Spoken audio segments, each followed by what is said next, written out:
Сәлем достар, бүгін мен сіздерге ғарыш жайлы сіз білмеген 6 мәлімет айтамын.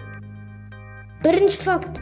Егер Сатурн ғаламшарын өте үлкен бір суға салса, ол жүзіп жүрер еді. Себебі оның тығыздығы су тығыздығынан аз. Екінші факт. Жарық күннен бізге дейін 8 минут жүріп келеді. Яғни біздің дәл қазір көріп тұрған күніміз осыдан 8 минут бұрын болған күн. Егер ол 4 минут бұрын жарылып кетсе, біз оны байқамас едік.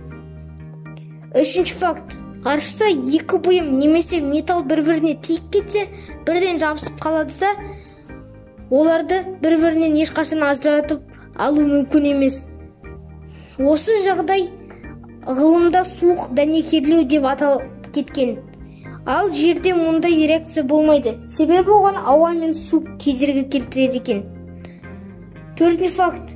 Орион шоқжұлдызының сол жағында орналасқан Бетельгейзе атты жарық жұлдызы күннің орнына қойылса, ол жерді, Марсты және Юпитерді жұтып кетер.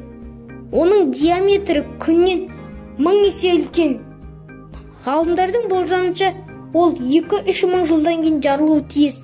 2 айға созылатын қуатты жарылыс кезінде Бетельгейзенің жарықтығы күндікінен 1050 есе асып түсіп, жер бетінен оны ешбір құралсыз-ақ көруге болады екен.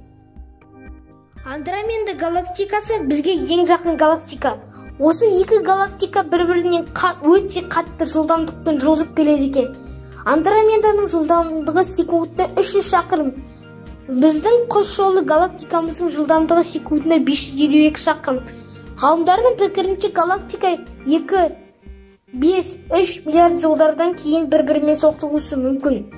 Алтыншы факт. Күн жүйесінде барлық планеталар Юпитер планетасына сыйып кетеді. Осымен видеомыз аяқталды. Каналға тіркел, лайк басып кетіңіздер.